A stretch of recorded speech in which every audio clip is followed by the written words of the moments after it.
Alright, how's it going, everybody? My name is Infamous Isaac. As you can tell, I'm still sick, so I'm sorry about the videos where I sound congested.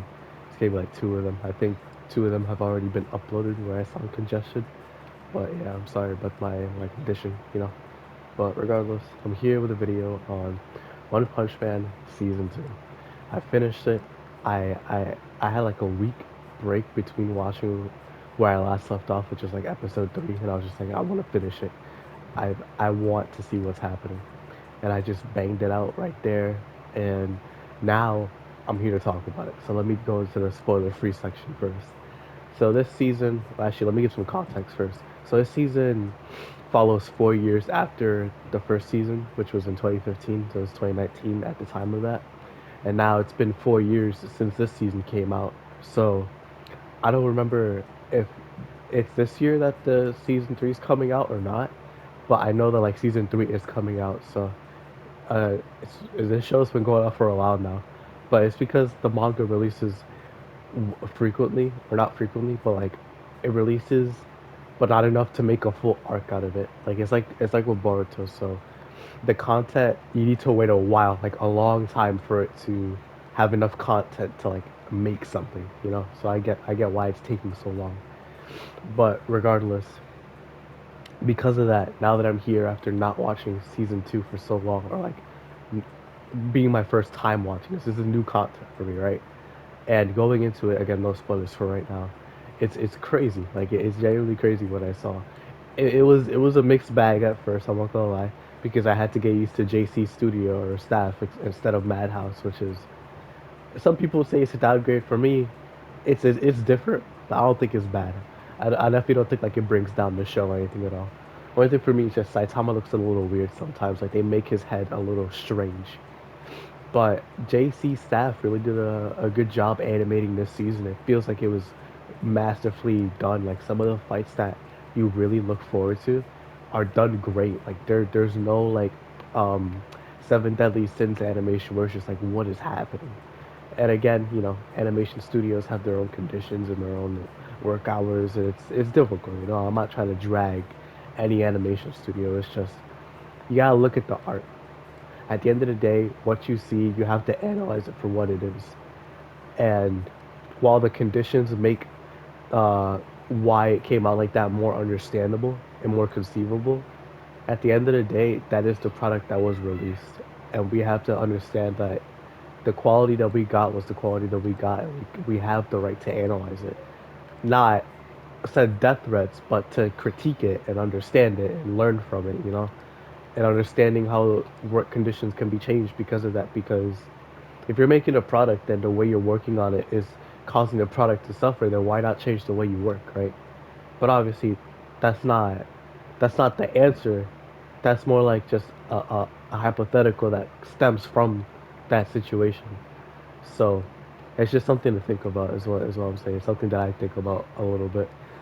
But regardless, the animation's fine. Like the animation is perfectly fine. Great in some spots, okay in others. It's never bad. It's never horrendous. So I'm happy about that. The voice actors, I think they're cool. Nothing stand out. I feel like certain characters have some good actors. Some characters have some pretty underwhelming ones. But at the end of the day, it's good. It's not like horrendously bad. Besides, I watched it in sub, so it's not like I can say like, oh, this sounds so bad, because I don't speak the language. So it's like whatever. But this season's story, I'm not gonna get into it until the spoiler section, so don't worry. But this season's story, I feel like it was better for sure. It was better than season 1, and that says something because I didn't like some of the other parts in this like as much as season 1, but it felt more uh not not contingent. That's the wrong word completely. It felt more connected, and it felt more important, I guess is the word to say. Where last season it had its plot, but it was kind of like loosely connected, where events would string together with background information that connected the two, and there wasn't that many bad guys that were like important problems throughout the entire season. And this season, it's like that, and it's really cool because we get threats, like genuine threats that Saitama doesn't even take, or excuse me, Oh, it's season two. If you've seen season one, you know who Saitama is. But yeah, it's like season one where we're seeing Saitama. He usually takes threats and deals with them. This season, sometimes we don't see that because sometimes he's not always there. And I'm not gonna get into like the specifics of that, but just know like Saitama isn't the problem. He like of course when you have a character who one shots everybody, how do you make the show interesting?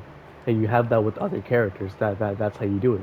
You have other characters fight, and if they can't beat the guy, then you have Saitama beat him in like the last minute clutch. Like you always dangle that above their heads. And if they beat the guy before he gets there, that's even better because then it shows like these guys aren't weak. It's just Saitama's too strong. So it's cool, you know. It's cool seeing how they use that and how the bad guys are genuinely just crazy strong and they're important. That's what I want. That's what I wanted is that they're threats not just because they're strong. And the way that it's implemented here in this season is really cool. So I genuinely like that. And that aside, the music was pretty good. I really enjoyed it. Like having those iconic like One Punch Man OST songs come back from season one was really cool. I thought that was nice, and just seeing the characters come back as well was nice. It was cool seeing more characters, seeing how they interact with each other, seeing the story threads connected between them.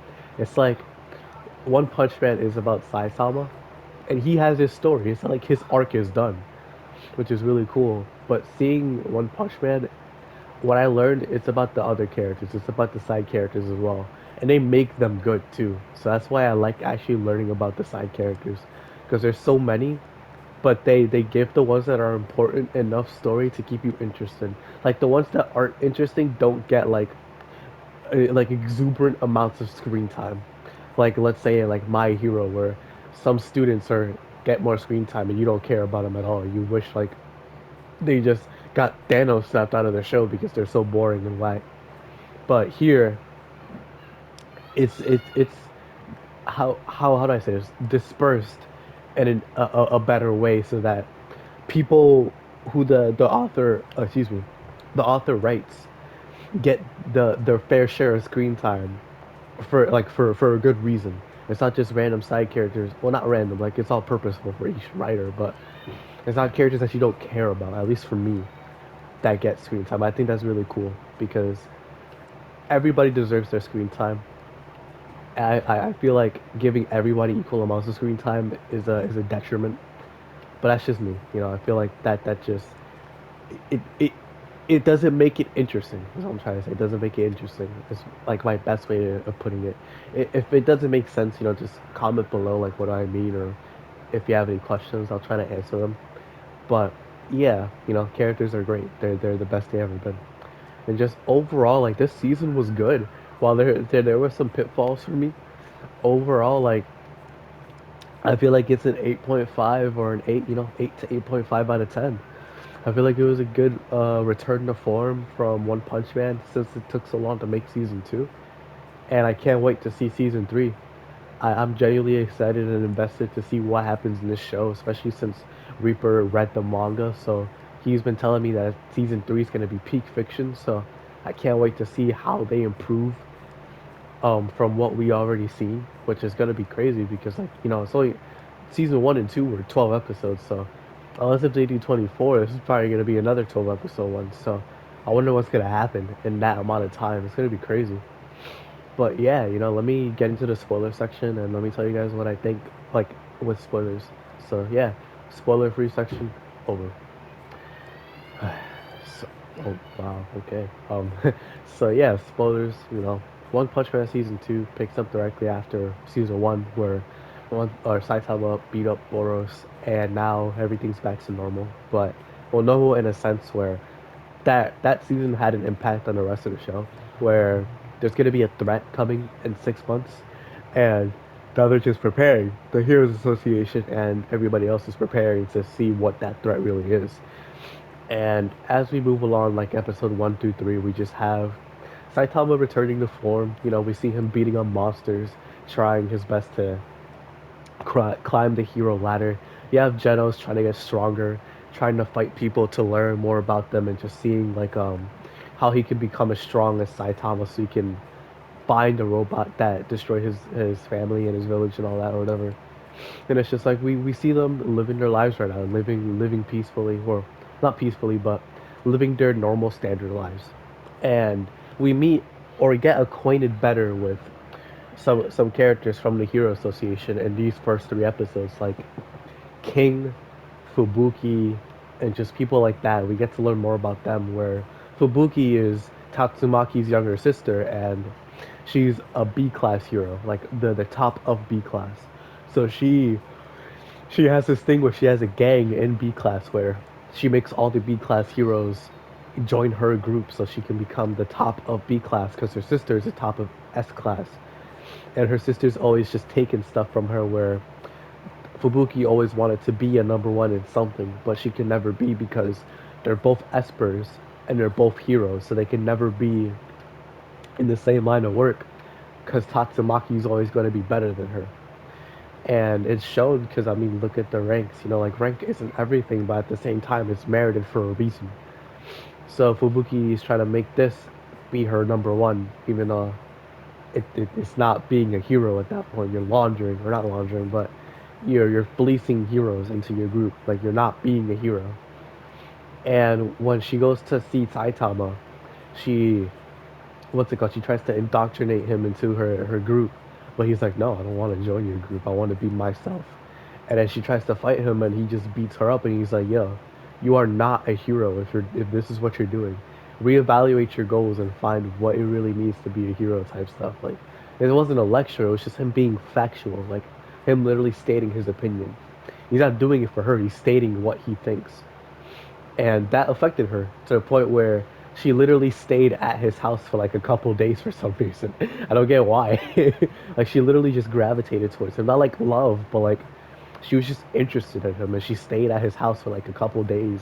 And you have King on the other hand, who, well, me and Reaper, right? We were talking before I got to season two, and he was like, "So who are you interested in?" And I was like, "King. I think King is really cool." And he was just like, "Yeah, he's super interesting, but he's actually weak. Like, he's not the strongest human at all. Like, that's just a title. He's not actually that. He's not cracked." And I was like, dang, bro, that sucks. And this is before I started watching One Punch Man. I was debating on watching it again. I was rewatching season one and then watching season two. So he didn't spoil me like deliberately. He was just talking about it because he didn't know if I was gonna watch it. And I was telling him about King, and he was like, yeah, you know, like he's not cracked. And I saw that in the show when he showed when I was watching it how, yeah, King isn't cracked. He's just a normal guy, like how Saitama was a normal guy back before he turned bald, excuse me.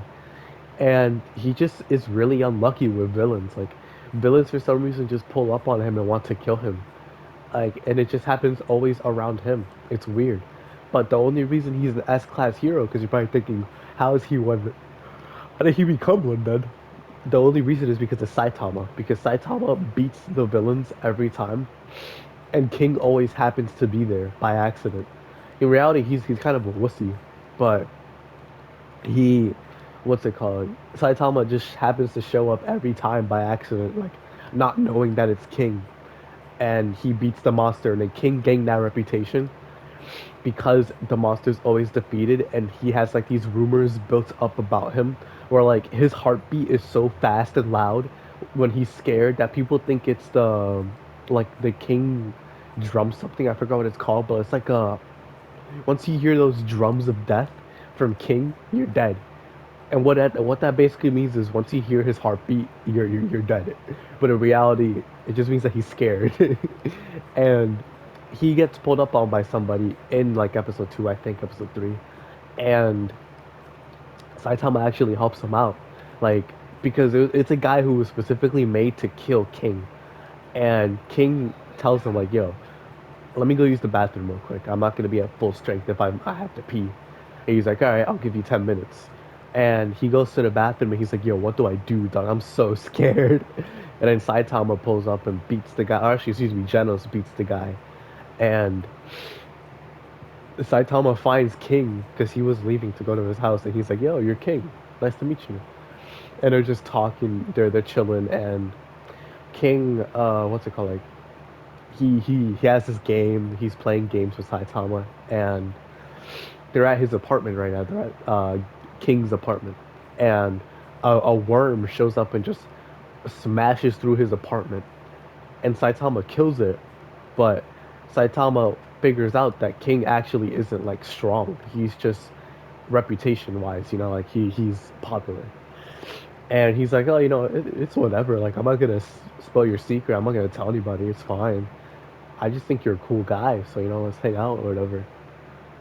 And they're just talking about it, like, oh, being a hero, and just why are you a hero if you what's it called, if you can't fight? And it's just like that's just how circumstance formed around me, and now I'm kind of a bad guy because of the fact that I use it for my own benefit. Like, King isn't a bad guy. He's just a guy in the wrong place at the wrong time.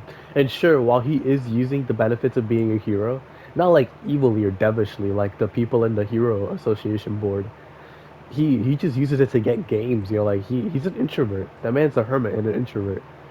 So he's not gonna be like doing anything with women or just beating people up or like flexing that he's king. He's just trying to play his games, bro. Like that's basically it. And so him and Saitama find common ground and just chilling and being guys. Like the strongest human and then the strongest person. Period. And it's just like it's cool. I really like their relationship. I genuinely love the relationship that King and Saitama have together. It's awesome. It's genuine friendship. Like Genos and Saitama have disciple, but they like King and Saitama like are genuinely friends, and I think that's so cool. But regardless, then you have like episode 4 through 8, where you have the introduction of Garo, which really important character from what I can tell. Garo will be prevalent throughout the rest of the series from what I can tell. That man is fire. And basically, he's a hero hunter. He represents the monsters, but not like as in like, oh, I defend the monsters. He's more like just sticking up for the little guy. Because heroes always beat monsters, so he wants to beat the heroes in return. And also because of his childhood where he used to get bullied for wanting to defend the monsters, and how like it was never fair. It's not that he wanted to be a hero, it's that he just wanted the playing field to be fair. Because the people who are popular and are heroes, they get whatever they want. And they just never have to suffer or fight through that strife that the monsters do, where they're always on the back foot, which is kind of a childish view on it, but at the same time there is merit to it. It's just in some facets of the argument, it's like that's childish, like thinking that like heroes always just get whatever they want. Like there are heroes like that, and I can understand why he's doing that. But to think that every hero is like that, it's like okay, that's taking it overboard. But at the same time, like Garo's only 18, like he's young, he's still young. Like I'm older than him by like 2 years, which is crazy. So he's young and he's brash, he's he's rash. He's just a bunch of stuff. So the reason why he's doing this is just like it's interesting. It's interesting to see. But he actually shows up at the Heroes Association because the guys called the meeting like, yo, we're calling up all the criminal factions to help fight the menace that's coming in 6 months. And Garo shows up and he's like, no, I don't want to do that. Anyways, let me fight you guys. You guys look strong. And he beats them. He beats all the heroes that are there, and they're all A rank heroes. And the actual thing is like Garo is a disciple of Fang, of Silver Fang Bang. Well, at least he used to be, before he did like I think killed almost everybody in the dojo, or at least like made everybody quit. And he's just trying to find the strongest heroes and getting better and learning and getting stronger to beat the heroes, basically to become a hero hunter. And he beats the guys in the association. Now he has a bounty on his head to like be stopped by the heroes, like find him and stop him. But while that's going on, Saitama finds Chiranko, which is a guy who pulled up on Garo, and like a bunch of people actually pulled up on Garo, like a Moomin Rider, Tank Top Master, Chiranko, and a bunch of like heroes and some villains. And it's just a bunch of people pulled up on him, and he beat every single one of them. He didn't kill, he beat them. That's for sure. And Saitama's learning about all this, and he's trying to find out what's happening. He wants to find a guy who is a martial arts master like him to beat him, to find out what martial arts is really about. And while he's trying to find a wig because he found out that Sharanko, he got beat up. He's like, all right, well, I was supposed to go to this tournament and I can't now because I got beat up. So like, what can I do? And Saitama was like, all right, cool, let me go then. And he goes and he gets a wig, and Garu actually pulls up on Saitama because he thinks that he's strong, and Saitama just like karate chops him because he's trying to get a wig, so he doesn't care. And then later on, Saitama goes to the tournament. He sees a bunch of people fighting. Doesn't really care about them. One of Chiranko's friends from the dojo is there, and he's basically like the what's the word? Like the happy to Natsu type thing where he's just spectating and talking and just a bunch of other stuff. And they're what's it called? Like he's watching the tournament. There's some people that are important, like Seryu or Suryu, and just a bunch of other people. But Saitama basically gets to the finals and he fights Suryu, and Suryu wins because Saitama gets disqualified because of last year's tournament where somebody impersonated Wolfman, the last winner, and now they had to put strict rules to mitigate people trying to impersonate other people so they could win. So he got disqualified because he tried to impersonate Chiranko because he had headgear, and the wig counts as headgear. So he got disqualified even though he beat Suryu, so it defaulted to him. And Saitama had to leave because they were trying to chase him to sue him and fine him. While Suryu was there, and he's like, "Oh, thank you for the win, all that. I'll take it. I'll try to get stronger." And they just have like this cool back and forth between him and Saitama, where what's it called? They're talking about being a hero. How Suryu isn't a hero. He just wants to fight strong people, and Saitama is a hero. Like even though he wants to fight strong people and find excitement in his life, he still respects being a hero because it's a solemn duty that a lot of people don't understand. Like Moomin Rider, for example, the true essence, down to the very molecules in his body. That man represents what it means to be a hero. Even if he's not strong, even if he's the bottom of or excuse me, the top of S or C class, that man is a hero. Wholeheartedly, he is a hero, and nobody can take that away from him. So Saitama understands what it means to be a hero too, even if he like is always late and it's just more or less like a nonchalant and aloof guy. He definitely understands what it means, and so hearing Suryu disrespect being a hero like that, like he got mad and he almost insta killed him. But again, he lost, he got disqualified, and then monsters show up because while all this is going on, like there was monsters pulling up on everybody in the city, and one of the people that we saw is actually Metal Bat, an S class hero who he's he's sentenced, not sentenced, but set to defend some people from the board, a guy and his son, and some guys pull up on him, like a bunch of people pull up on him, like I think a bunch of centipedes, elder centipede, and even Garo pulls up on him, and so he's fighting. Oh goodness, my voice. I'm sorry, like I'm sick still, so yeah. But elder centipede pulls up on him, and like he's like a dragon threat, like literally a dragon threat to the point where he's called a natural disaster. And if I remember correctly, I think it's like demon, dragon, um, and then extinction. I forgot what the all the ranks are, but he's basically extinction level, or at least city level, because he destroyed multiple cities, and the only person that almost beat him is the number one hero. So like they can't beat him if it's not Saitama or Blast. So Metal Bat basically has to defend these guys. A bunch of heroes show up and help the CEO and his son get away, but Garo pulls up on Metal Bat, and now people have to defend against Elder Centipede. And Metal Bat has to fight Garo because this man is a threat. Like he can't let him beat. And now they're beefing, and it's really cool fight, really cool fight. But Metal Bat's sister pulls up and she's like, "Yo, stop fighting and take me shopping. I don't want any violence when I'm in front of you ever." And Metal Bat understands this, and he's like, "All right, then I'll let you be, Gara. You got lucky."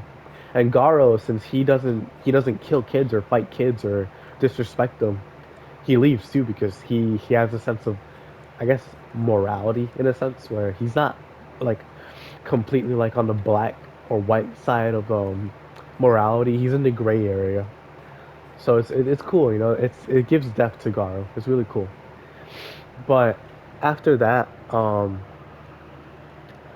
after the tournament, uh, Suryu has to fight some monsters that showed up.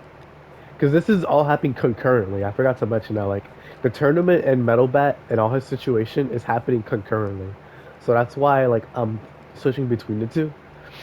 But regardless, you know, Suryu gets pulled up on by just a bunch of monsters, and they're all here to basically convert um, some people into monsters because this whole attack was organized by the Monsters Association.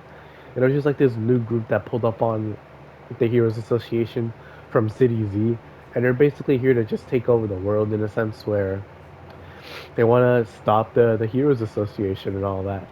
And it's interesting because this is what I was talking about. Where this is what I wanted, where there was an overlooming threat. It's not just one guy after another. And I think that's super cool because it gives more of a plot to follow instead of just the monster of the week. Even though like random monsters do just show up, they're important because they have that overarching goal together.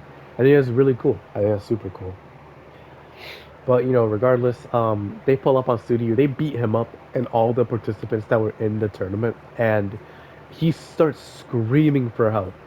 Like that man is literally on the edge of his rope because he's never been faced with the situation before, and he's gained an appreciation for heroes where they will fight no matter what because they're not meant to beat their opponent, they're meant to help people escape, and they have other heroes pull up so they can help them beat the people because first and foremost, what's most important is people's lives.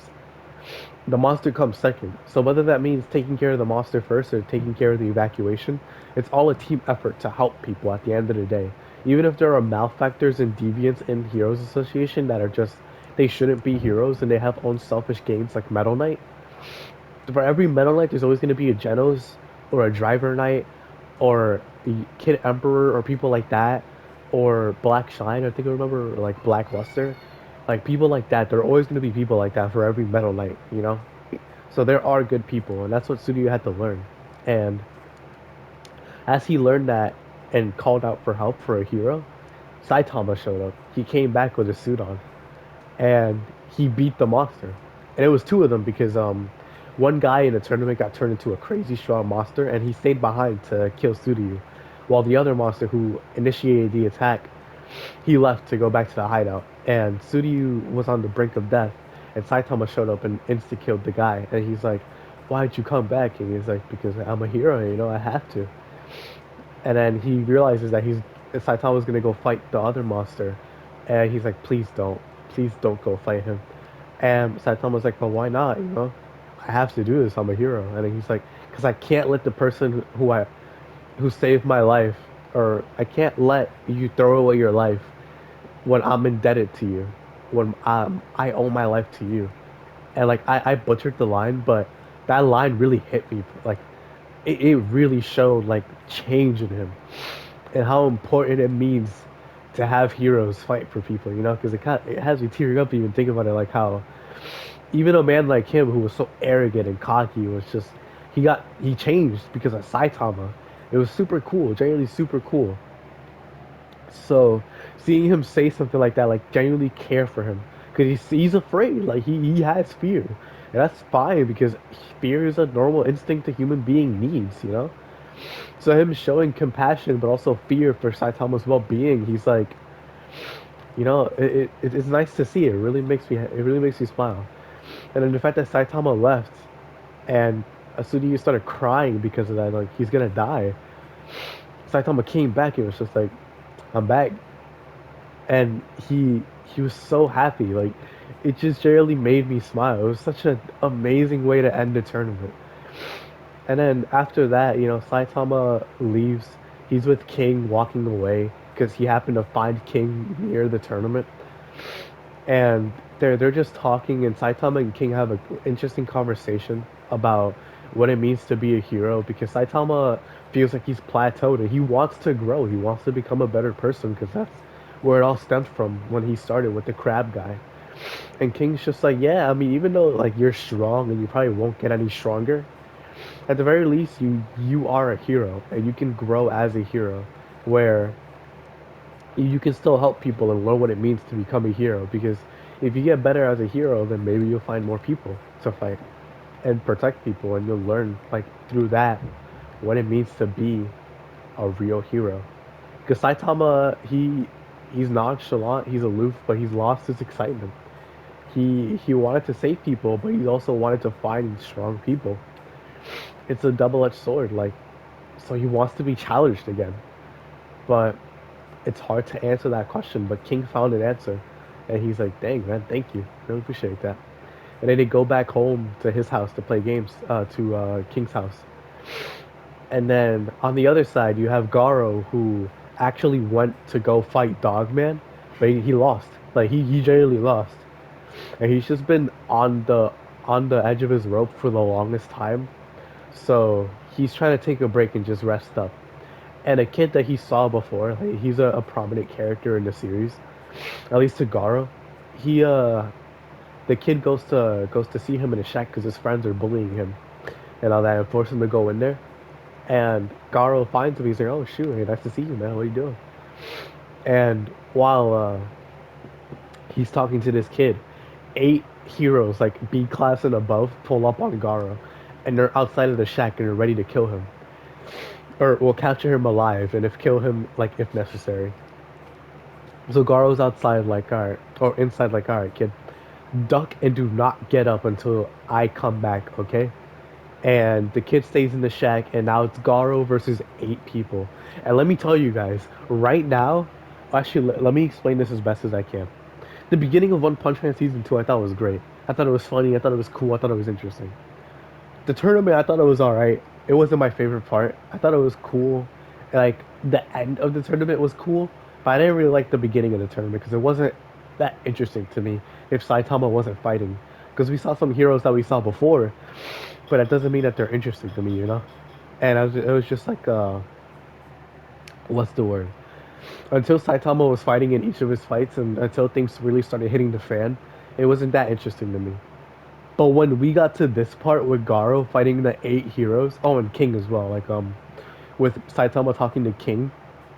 Because actually, I gotta specify this. When King and Saitama were talking, Garo pulled up on King because he saw that he was there. And he's like, "Oh shoot, this is my chance. Like, even though I lost to Dogman, I have to force myself to fight King because this man's the strongest human." Because he doesn't know, but he pulls up on King, and Saitama notices this, and immediately swats him away again. This is 2 for 2 for Saitama. Like, it's crazy. It's super cool. But after that, he goes to find the kid. All that stuff happens, and now he's outside of the shack. And it's literally a 1v8 against Garo. Like, this man's basically an S-class hero. Because he has techniques to beat like, almost every hero in the world. So he's fighting all these heroes, and he actually is on the back foot because he's injured. And the guys are using the coordination and strategy to beat Garo, but Garo manages to pull out like his fighting spirit basically and readjust his fighting technique and just find a way to beat the all 8 of the heroes. And it's super cool. It was an awesome fight. Like, I'm telling you guys, when this fight happened, I was tweaking. Like, it was so fire. I was sitting in my bed just like, wow, what am I watching? This is awesome, bro. This is so cool. And then once he beats the 8 heroes, Genos pulls up on him. And actually, a cool thing, like a gunslinger that he was fighting in the 8 hero fight, he was like, "So, you're gonna give up, or I'm gonna have to kill you." And Garo was like, "Do not shoot me right now. There is a kid behind me in that shed." And he wasn't lying. Like, he generally wasn't lying. And the guy was like, as if I'm gonna believe that lie. And then he shoots all of his bullets into him because it's a machine gun. And Garo deflects all of them and takes all of them, and he just stands his ground. And if you look behind him, the barn is almost eviscerated, except for the part that Garo was at.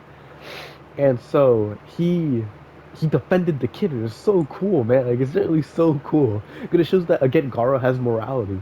Even if he's a hero hunter, he's not a bad guy. Or at the very least, like, not a horrendous guy. He's not a villain. He's an antagonist, and it really goes to show that it is a backstory, which you guys will see later. But yeah, so Genos pulls up on him and they're fighting again, and Garo is tired, genuinely tired. He's exhausted, he's hungry, he's thirsty, he has poison running through his body, he's bleeding out, he has like a bunch of broken bones, but he's still fighting. And he's giving Genos a good fight. Like genuinely giving Genos a really good fight. It's awesome, it's really cool. But Genos has him on the back foot and then Bang shows up. Silver Fang, Bang, and his brother Bomb, they both show up because they were set to fight Bang.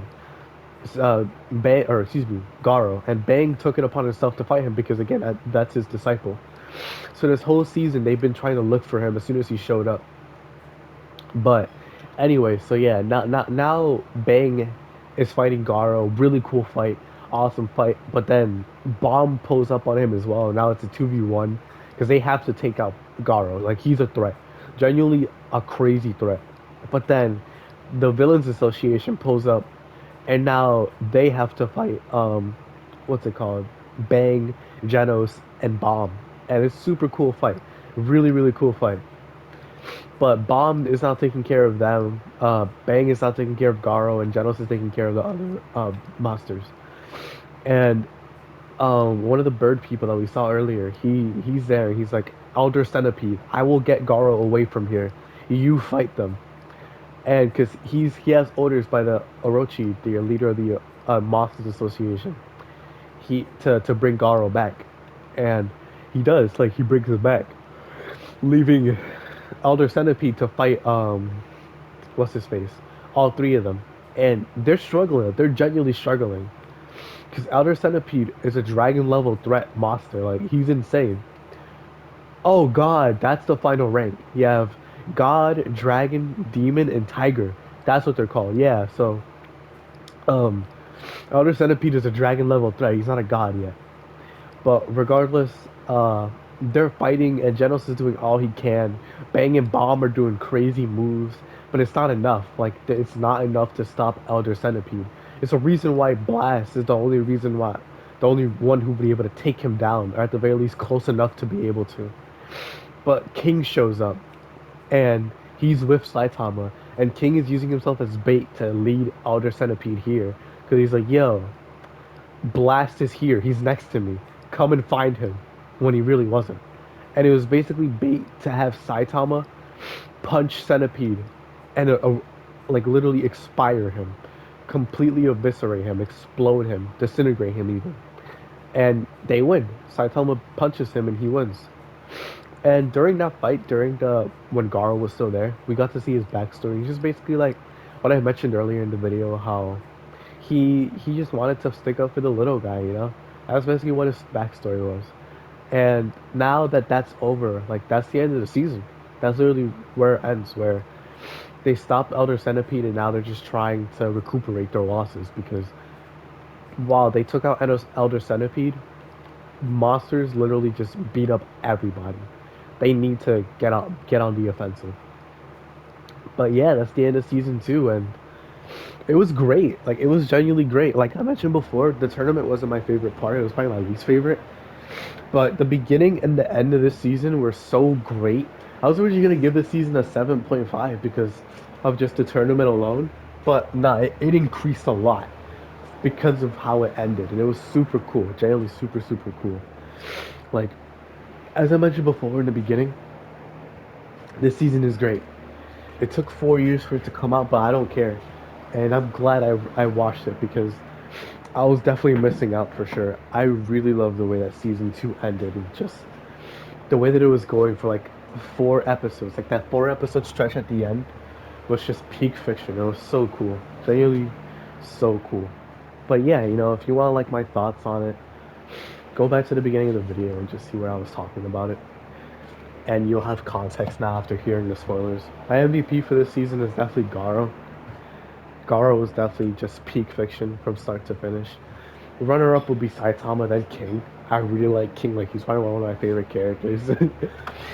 But yeah, you know, like I'm super excited for season 3, and just I'm probably not gonna read the manga because I have other stuff to catch up to. But season 3 is gonna be fire because Reaper's been telling me like, yo, get ready for that. 'Cause it's gonna be dope. It's gonna be cool.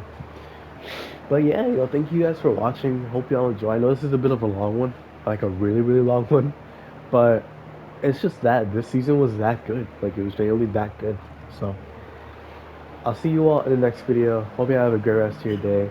One Punch Man season 3, when that comes out, I'm gonna talk about it. So I'll see you all in the next video. Peace.